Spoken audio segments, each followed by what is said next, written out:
Okay, we are good. Okay, so the agenda tonight, you want me to start? I guess we'll start.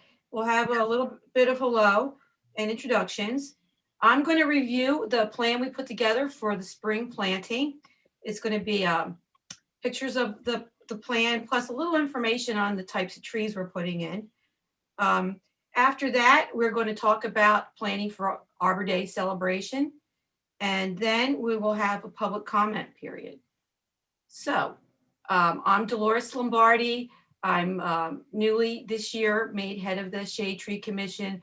I've been a tree tender since 2007-ish, and I've been volunteering with the Shade Tree Commission since then, and eventually became a member, and I'm now the head. Um, and so this is kind of exciting for me. All right, Barbara Ann is here, our mayor, right? And again, you're the host, Eliza, Eliza. She's going to Director of Special Projects, tech person, okay. member of Mayor Caffrey's team, all that good stuff. And I am actually going to hide my video now. Okay. I meant to do it before Oh, we that's all right. started. Nice to see you. Okay, Hi, so Mom. first thing I'm going to do is I'm going to share my screen and go through our plan for spring planting. So give me a second here.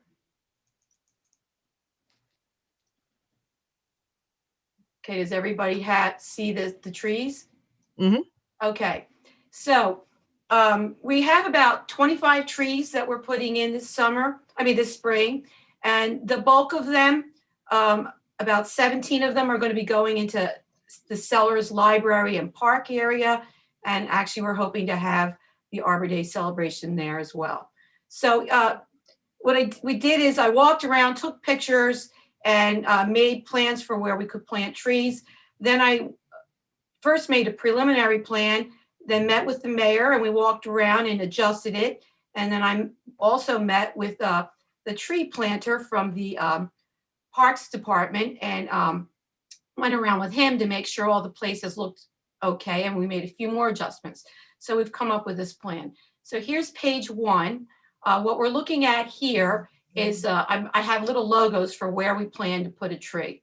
This is the first two trees are sort of at the entrance of where the Sellers Library is, where you drive in. So you can see the sign for the library there, and this is near the drive-in area. And you see there's a couple of old stumps there where there used to be trees. A lot of the trees we're putting in are basically replacing a lot of the trees that have died and were turned into stumps. We're also hoping to get all the old stumps removed. So take out the stumps and put in some nice trees. And this tree here, this third tree, is next to where the little parking lot area is, and the library is to the right of that. We're not putting any more trees right in there behind that, right next to the new part of the library, because that area is going to be used for like yoga in the park and various things, and someday they might expand the library. So that's these three trees here. These are honey locust trees. And I'll have a picture of them to show you later, but they're kind of, they get dappled light. They're very tough trees. So they're kind of good trees to have right near a parking and driving area, because even if they get banged into, they tend to come back. They also have very fine kind of fern-like leaves, so they don't create a lot of a mess. Those leaves just tend to blow away. So they're kind of nice for that spot. Okay, the next page, this is further down Maple Avenue. That's the little street in front of the Sellers Library and Park area.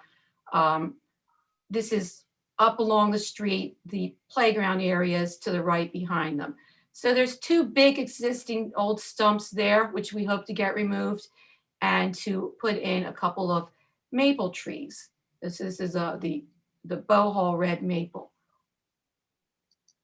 Okay, third page. Now this is like I think I'm most excited about this because it's filling out something that doesn't really have many trees yet. Here's this sort of playground park area on this first picture. That's a state road behind there. And so the idea is to put some trees at the perimeter of the area along State Road. So we have two more of these red maples. One nice thing about these Bohol red maples is they'll get a good size, like 40 to 50 feet, but they're a narrower tree, so they won't be extending out too far and dropping leaves, or people might not like them. Then in between these two big trees, a couple of red buds. It's a smaller, more decorative tree, very good for wildlife. And then over here, just past the playground area, is an oak tree. Then this sixth tree is not far from these five. It's a little more to the left. There's a hill that goes up towards the library, just to the left of this playground area. At the base of the hill, you can again see a big tree was once there and came down, and so we'll replant another one. Okay, here's the next page. This is the hill that is behind the playground area, goes up. So at the top of the hill, it's very open. In fact, there's more space here than you can tell because this picture has some foreshortening in it. So there's a big wide area kind of next to the next to the old part of the Sellers Library, the children's library. And it's kind of weedy and doesn't have much going on. So we're going to put this front yard linden. That will be a big tree, a beautiful shade tree. And it's said that they need very little maintenance. That's why it's called front yard linden, I assume. And then two more smaller decorative trees on each side, two red buds. Now, walking around from there, this is the back of the library that actually faces State Road. There are some trees there already, but it could use a little more. So we're putting another red bud in there, right in front of the library. Then you move over to the right a little more, and behind the newer section of the library, also facing State Road, fitting in an oak tree. And again, you can see there's another stump where there used to be a tree. And then continuing to walk around the library, there's another property adjacent to the library, and we're going to put another oak in there. Again, where you can see there's an old stump. And hopefully we can get these stumps out too. Okay, so then in addition to planting those trees at Sellers Library, I'm going to put about 6 or 7 trees on the median of Westchester Pike. When I first joined this or started volunteering with the Shade Tree Commission, Westchester Pike had been losing a lot of trees and was pretty barren. And I suggested to Clyde, who was then in charge, that we start planting it. And so little by little, since around 2008 till this year, we've been doing batches of trees. And it's almost done. I would say most of the pockets are getting filled up, but we must have put in, 125 or more trees along there in the last, 12 years. So where it's pretty barren at the moment this is the area, this strip of the median in between where we have St. Lawrence and Highland Park Elementary on one side, and we've got the Wawa on the other side. There were some nice trees there that were aged and have been slowly dying off. So the tree I'm putting in here is we had these snow-capped tree lilacs left over from the fall planting that we didn't get planted. I have 6 of them. So we're going to put them in here. Then the nice thing about these trees is that they deal very well with adverse conditions. They can like if it gets a little dry, they like the sun, or if it gets too wet. They also can deal with some salt. With a street plowing, they often plow snow up onto the median. So these trees are not likely to get killed off with salt. So here's one. It's just a little bit to the west of the intersection at Park Avenue. There's a big area here, so put one tree. All the trees are at least 20 feet apart, so nothing will be crowded. And at least 20 feet from the intersection, and in this case, even more, so they won't be interfering with traffic. The second tree, you go down a little west, there's a couple trees here, but there's a lot of space here, and you see another old stump, so one there. Then if you keep going further west, where Windsor Avenue cuts in here, there's a big open area, so 4 more trees. And then a little thing I'd like them to do, there's another tree at the end of the median. It's a small tree that's leaning over from wind or whatever, and so they're going to stake that back up. And then there's a couple more trees. We have 2 more trees that might replace a tree. I don't have pictures of it. lower on the median, and one in Naylor's Run Park. So here's the trees that we're planting. I thought it'd be fun and informative for people that come to the shade tree meetings just to learn a little bit about those trees. So here's this Acer rubrum bowhall red maple. We have 4 of them, and those 4 are going in Sellers Park. And it's a very good street tree and parking lot tree, as it really doesn't become too wide. And I've seen these around a lot. It grows to be about 45 feet tall, but only has a width of about 14 feet. And you see that the stems grow upright rather than out. And so that's why it tends to be narrower. It has dark green leaves that turn this beautiful red orange in the fall. And it also says it's very tolerant of flooding as well as drought. So that makes another good reason that it's a good street tree. Okay, here's the Shade Master Honey Locust. We're putting 3 of these in at Sellers Park.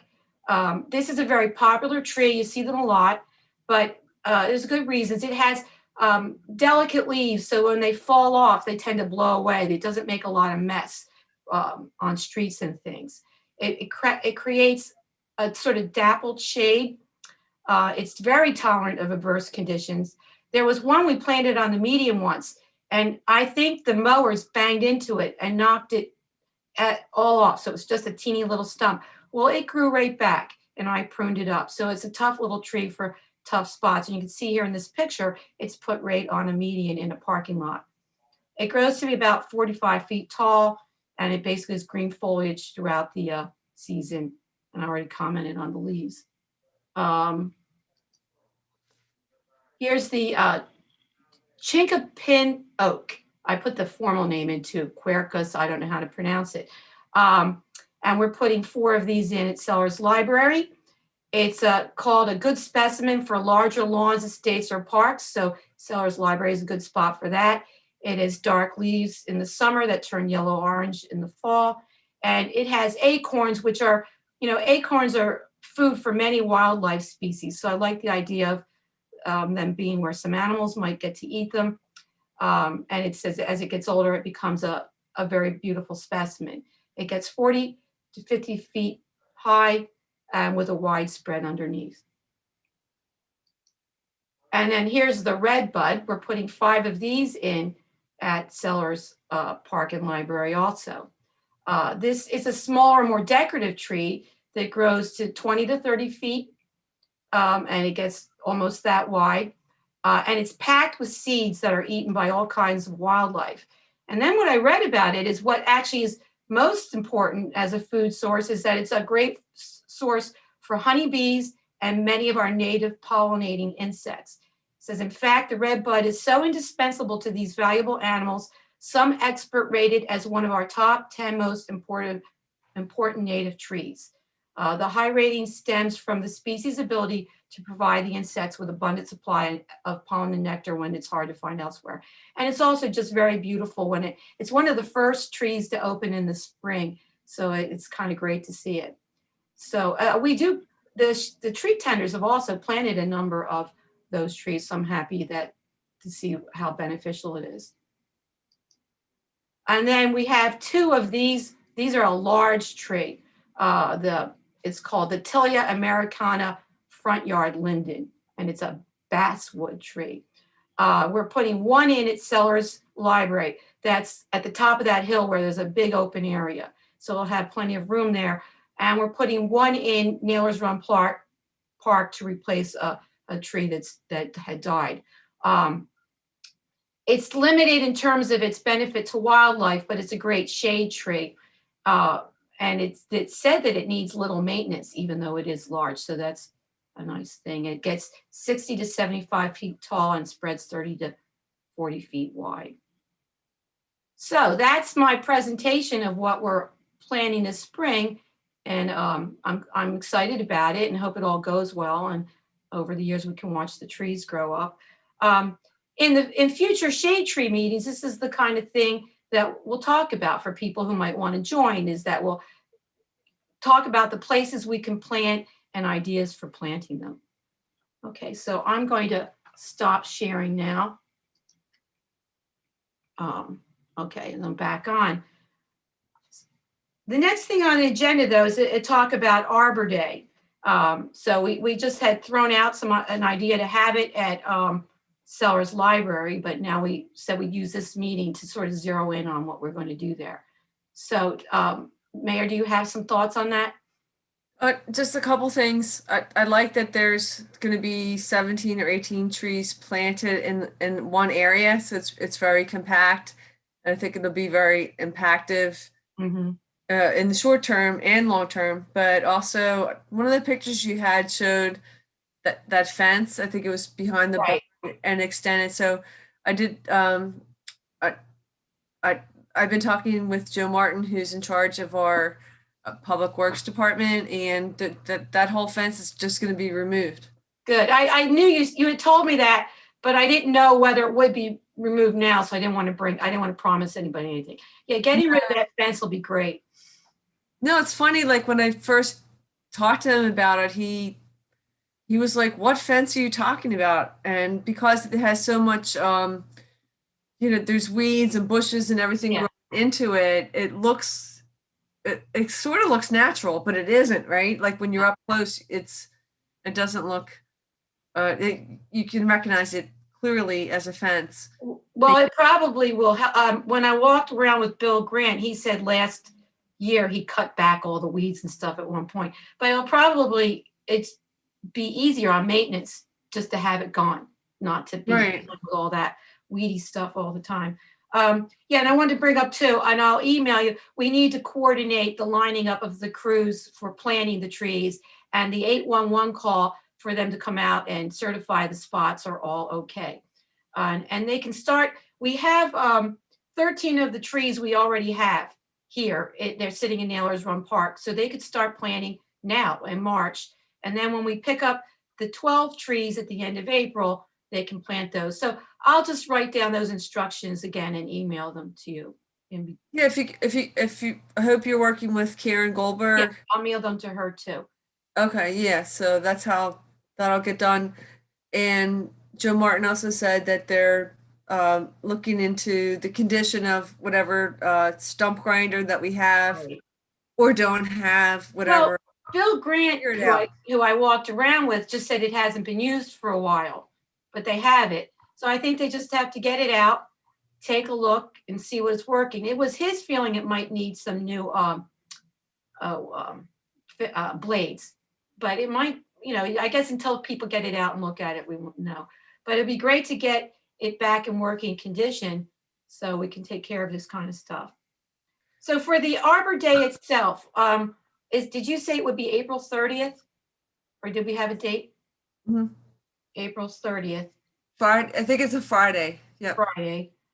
And do we have any broad ideas about the ceremony? So we're working with the library board to something. So like Sellers Library and Playground is a great place. It's very central to Upper Darby, and again, there's all these stumps, as Dolores had put out, shown to everybody, and it'll be, half of what we're doing is replacing the stumps, but the other half is planting trees, the new trees. So that's great, and I think it'll be really impactful. Sellers is really one of the cornerstones of our community. A lot of people use the library. Playground is easily accessible. It's in a great neighborhood. So it's going to be a little bit different that we're not having Arbor Day out of school. We're planting 1 or 2 trees. We're planting like 17 or 18, and the Public Works crew is working on making that happen. So I think the actual ceremony, we might be planting 1 tree, but we can also show all the other trees that have been planted, the fence being removed. It's going to be great. Yeah, I think making Sellers Library and its playground area a little more park-like is a really nice idea. There's a lot of room there for trees, so we were getting a bunch in.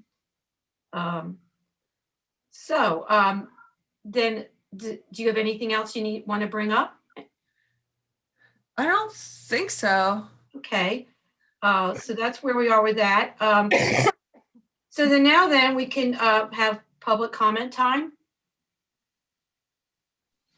So I guess if you want to make a public comment, you should raise your hand and the township will let you speak.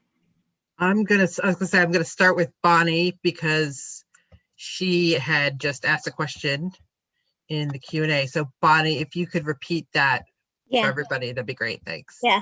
So your plants sound really fabulous, and I'm wondering for the planting on Arbor Day, would the tree tenders be able to volunteer to help with the planting, or is that just being done by the township? They probably will plant them on the 22nd and 23rd when we pick them up. So the Arbor Day is a week later. But what Clyde sometimes did for Arbor Day was spread the mulch out. You know, each tree needs to be mulched. So I don't know. And the tree tenders, at the same time, the township's picking up its trees to plant, the tree tenders will be getting its trees to plant all the same weekend. So. Right. I'm just wondering if you could use the help of the tree tenders on Arbor Day for planting or for spreading the mulch in any way. Is there a way for us to help? I think it would be good to have the tree tenders there because from what I can see, until we get our crew into like a tree tender, training, they tend to do the volcanoes right around. Mhm. So it wouldn't be a bad idea to check all the trees because there's going to be 17 or 18 trees planted there. We could, I think it would be nice to have the tree tenders there and maybe plant the last tree or something. Right. But we can tell Bill we'll tell Bill to hold back a tree for planting that day. And if it's not raining, if it hasn't been raining, we could water them, right? But that's true. Yeah. It tends to rain a lot in April, but not always. So there's always that to do. If is there water at Sellers Library, like a water outlet outdoors somewhere? We'll have to check that. That's a great question. I'm sure they have something. Yeah. I can't say for sure. All right. I mean, Dolores, I did a lot like you did where we saved our milk gallons. Yeah, I still have those buckets. I know. Yeah. I sort of, that's my default, response to watering trees. But we should look to see what Sellers has. So I guess, Bonnie, I think we'll say, yes, we'll find some things for tree tenders who can come to do. Okay. Thank you. No, it'll be a great opportunity to highlight all the whole tree planting project that we're doing in the spring, that the Shade Tree Commission is heading, and also to let people know more about the tree tenders. So I think the tree tenders and the Shade Tree Commission, I think you do work hand in glove, so to speak, but it'd be great to get more publicity or notoriety out about that. So there's Clyde here. Okay. Thank you. I'm going to have to head out to another meeting, but All right, thank thanks you very for coming, much. Bonnie. All right. thank you, Bonnie. Okay. Bye-bye. Okay, next we have Terry. There we go. Okay, thank you very much, Dolores.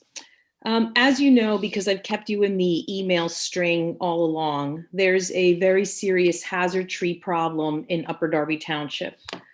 This current administration has approved contracting an arborist, Bradley Tree Experts, funded by taxpayer dollars, to advise the township on matters and concerns relating to hazard trees and arboreal issues. The previous administration did so as well. In fact, they were over at my home once when we had a separate hazard tree issue, and rightly so, because it is a very clear and definite public safety issue, after all, and that's paramount to everything else. As you are also well aware, 4 certified arborists, among them a master arborist specifically certified in risk assessment, have identified 2 80 to 100 foot tulip poplars located at 1217 Morgan Avenue as being in decline and diseased. They have been declared a danger as they are in, quote unquote, a death spiral, and because of their height, could conceivably fall into the road or a public access area. In addition, the diseases permeating the poplars have been given ample opportunity to spread to other trees, both on private and public property. I communicated directly with Bradley Tree and forwarded all reports and pertinent documents to the certified arborists paid for by our own tax dollars to assess and address these very issues of hazard trees. They were to come out to look at the trees, and as far as I know, they never came out. I'm assuming there's not a limit to the number of questions we can ask the commission if related, so the township website does not specify it. My questions for the commission in order of importance and submission are, number one, were the arborist, Bradley Tree experts, as far as you know, or even Footy, William Grant, instructed not to inspect the trees located at 1217 Morgan Avenue? And if so, why? Number two, have any current members of the Shade Tree Commission been instructed not to respond specifically to residents' communications regarding hazard trees? And if so, why? Number three, is the current Shade Tree Commission keeping or have previous commissions kept records on complaints or reports of diseased trees within the township? I would prefer to have all questions answered, but if you can only answer one question, please answer the first, and then I shall submit all others for future meetings. Okay, well, I can answer all those questions. Number one, about were the arborists, Bradley Tree experts instructed not to inspect the trees at 1217 Morgan Avenue? If so, why? Well, my answer to that is it's not something I would know about, that it's not the decision of the Shade Tree Commission to deal with residential trees. The Shade Tree Commission is just here to give advice on plantings on the municipal properties. So I really have no information on what was or wasn't done with that. Number two, have any current members of the Shade Tree Commission been instructed not to respond to residents' communications regarding hazard trees? If so, why? No, I've never been given any instructions not to respond to any residents. However, I did remember I talked to you at the end of January about this issue, and within a week there was a township council meeting, and your tree issue was raised there, and it was discussed by the council. The council also brought up the fact that the Shade Tree Commission was not involved in this. And so I'm not answering communications because it's not my place to answer those. But no one ever told me. Number three, is the current Shade Tree Commission keeping or have previous commissions kept records on complaints or reports of diseased trees within the township? Well, as just starting in the current commission, I will keep records of everything we plant or anything that's reported and dealt with. In terms of the past, I was not, even though I was on the commission, none of that was ever shared with me. John McMullen, who used to work with the township, sort of kept that kind of information, and I wouldn't know what records he did or did not keep. And previous to John McMullen, Sue Elder would have done that. And I, again, don't know what records she did or didn't keep. So that's as best as I can help you. But as I see it, the Shade Tree Commission is just dealing with municipal properties, not residential ones. Okay, I appreciate the answer. And I have no reason not to believe that that's the case. You were very kind and respectful in giving me a call, answering my questions, and even empathizing with the situation. I will say this.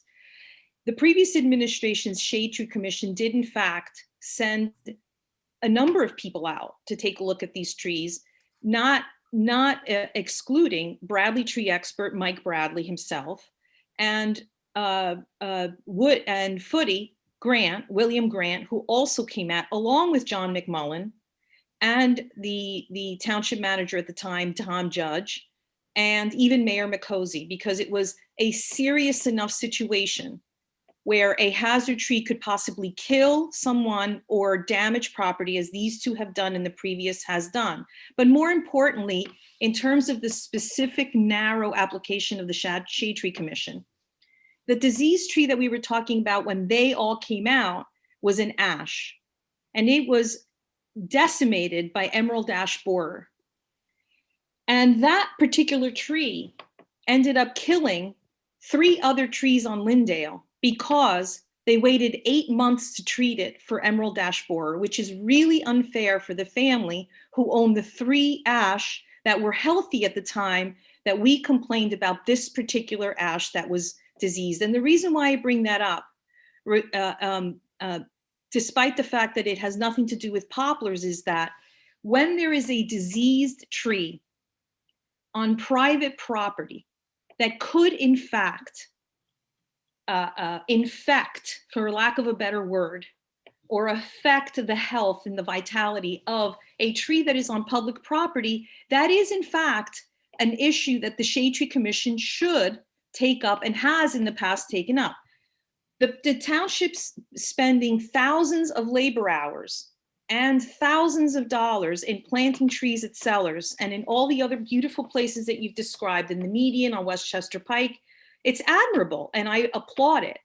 But if you have trees on private property that are ill, that have been identified as diseased and declining and in death spirals, and they're spreading all of their spores and their fungi and their disease to all these trees that you are planting, it is an exercise in futility and a waste of taxpayers' dollars. So the Shade Tree Commission should, in fact, I would argue, be involved in situations in which there is not 1, but 2 poplar trees that have been identified as being diseased, just like that last one that had 3 different fungi and emerald ash borer that ended up spreading all over Drexel Hill. And now all the ash in Drexel Hill are sick from and diseased and completely dead for emerald ash borer. So the reason why I wanted to join this meeting was because you and I had a very pleasant, very informative, very amiable exchange regarding trees.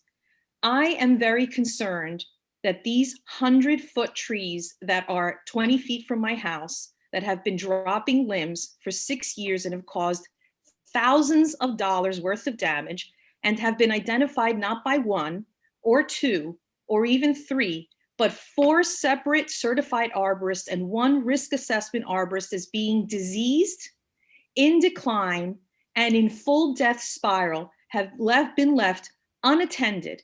And when I have sent over 300 emails to all the members of council and to you as the only identifiable member of the Shade Tree Commission at the time, and to the mayor's office and to the solicitor, that this is a problem. If those trees fall, they could not only reach public access and the road, but the houses across the street.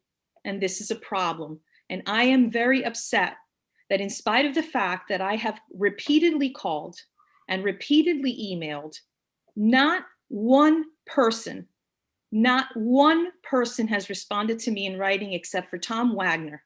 Not one person. And the irony of that has not escaped anybody.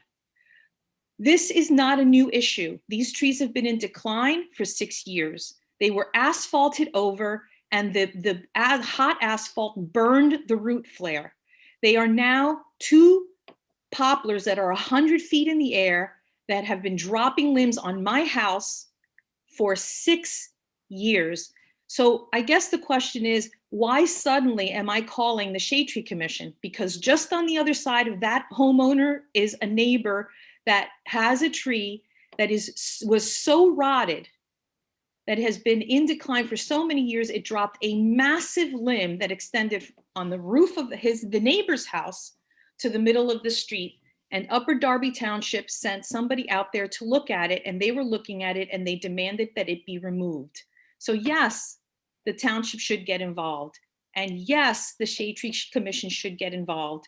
And I believe you to be an honorable and decent person. And I know that this is something that concerns you because, Dolores, if I stood on a 5-foot ladder and took one of the limbs that falls from this tree and tossed it at somebody's head, you would think I was crazy and negligent and irresponsible. Now imagine how I feel when those limbs fall from 100 feet in the air onto my house. They have shattered the windows of my daughter's bedroom. They have knocked over the gutters of our house several times. They have gouged the roof, destroyed landscaping, outdoor lights, and that's just the ones that did damage. Many, many, many more have fallen from those two trees that have done no damage, and we simply cleared them. This is not an issue singular to this house. All over Drexel Hill and Drexel Park, there are diseased trees that are being neglected by the township. And if there weren't a rule in place already, I would say, well, we have to argue that there should be a rule. But there is a law in the property maintenance code that says homeowners are responsible for taking care of negligent hazard trees. I paid $700 out of my own pocket to have those trees assessed. $700 that I could have spent on my children, and instead I spent them on that. And Bradley Tree has been specifically instructed not to come out and look at these trees, and I would like to know why. I know it's not your responsibility, but nobody responds to my emails and nobody responds to my phone calls, and that is not right. Right is right, wrong is wrong. We have a law in place that protects people from this very thing. And what's happening in Drexel Hill is the people who invest in taking care of their own properties, like I did when I removed 5 hazard disease trees, much to my dismay, over the last 20 years. And all of the people on the 1200 block of Morgan, when we moved here, there were 22 more trees than there are now. And by either act of God or responsible homeowners, they have been removed. The only house that has not removed any hazard tree is 1217 Morgan Avenue, and we are all in danger. We are all in danger, and there is a law in place that says that the homeowner should remove it. And if the homeowner doesn't, because everyone else is in a potential danger, the township is supposed to go in there and remove the tree and then pass along the cost of the removal to the homeowner by way of lien. And none of that has happened. This is supposed to be an administration that prides itself in transparency. And all it has done is dodge and dodge and dodge my emails. And when I then got frustrated and filed right to know requests on all this information, I was the violation against the law was by the administration. I want you to know, Dolores, that I have spoken to people on Wild, on Drexel, on Morgan, on Ormond, on Lindale, on Concord, on Mason, and on Foss. And that's just the 1200 block of those blocks. And there are many, many, many people who are frustrated about this issue and frightened. We are scared because these trees were here before the houses were here. And they are now 100 years old and more. And they are scaring the living daylights out of us. And it's not right to neglect it. And the township can't say that, put their hands up in the air and say, it's not our job because it's on private property, because there is a law in place that specifically says the township is responsible. Okay. Well, you got that out at our meeting, and I know you've been communicating those points to the township. And, I don't know what the Shade Tree Commission can do, or in the past when Bill Grant might have gone and looked at your tree. I don't know if it was via the Shade Tree Commission or somebody else sent him. But so I'm asking you, Dolores, because you're an advisory committee, to speak to the powers that be and do something, because the residents of Drexel Hill are very, very upset about this. And someone's going to get hurt. Someone is going to get hurt because the administration is doing absolutely nothing about this. And it is a severe problem. It is a serious problem. well, I wish you luck with. I don't know exactly what I can do, because I think everything you've said is already kind of out there and known to everyone, because you said you've sent many emails. So there isn't anything more I can add. Clyde is calling me, so I'm going to answer this phone for a minute. Hello, Clyde? Uh-huh. Oh. You have to, I don't know how to explain. I think, do you want to talk? Is that what you're trying to do? Yes.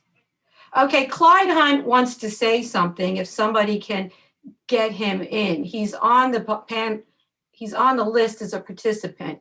If somebody can get him on, he wants to speak.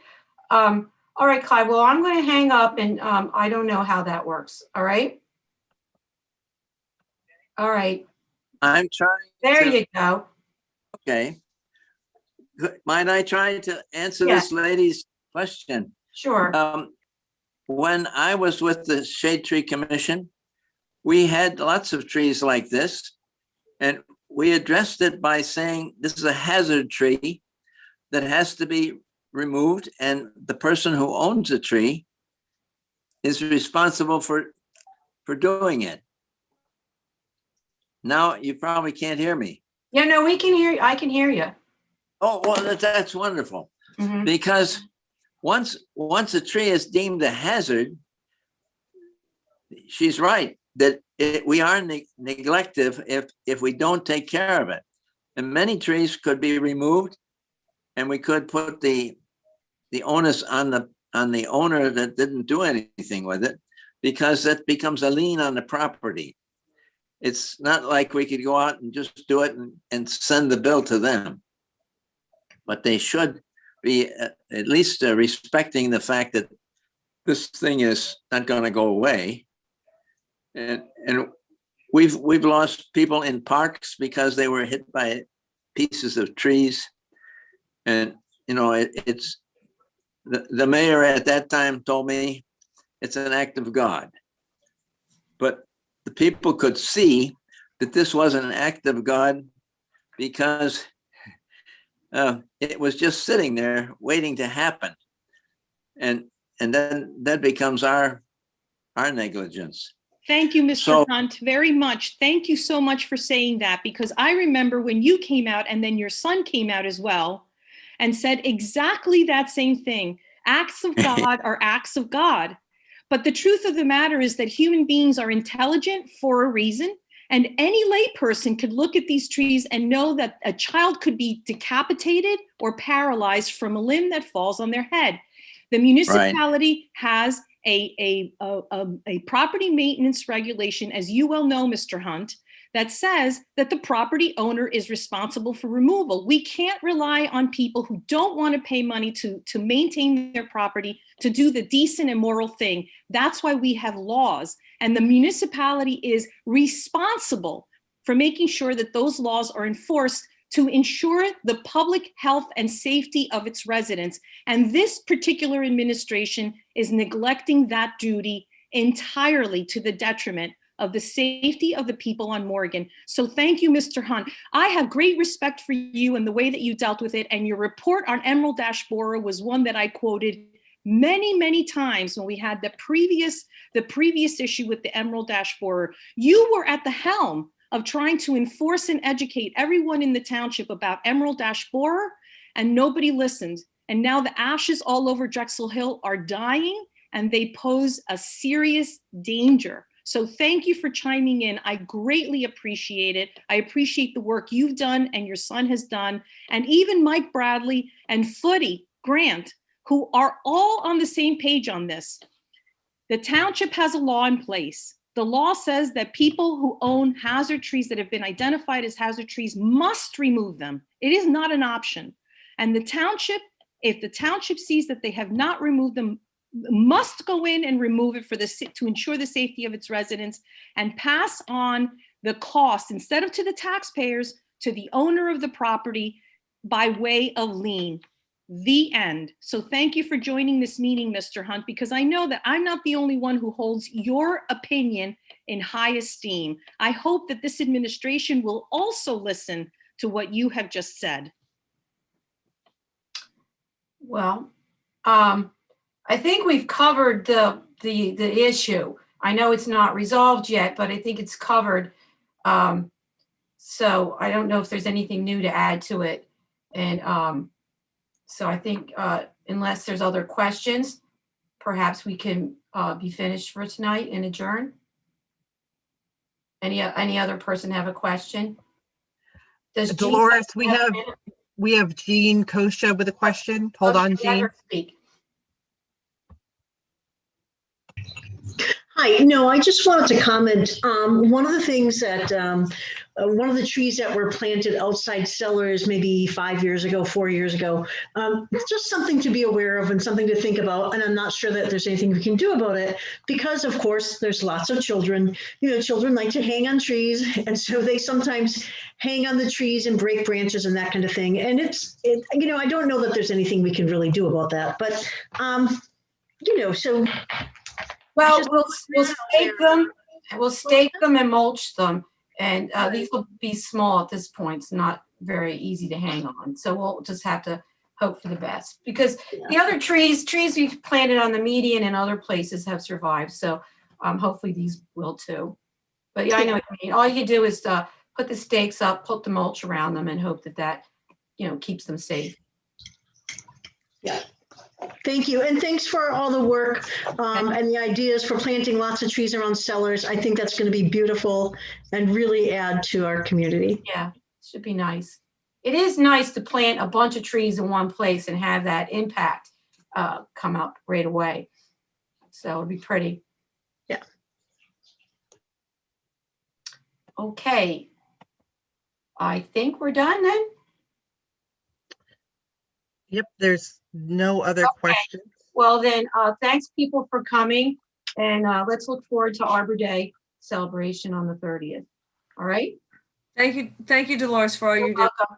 All right. Good night. Good night. Good night.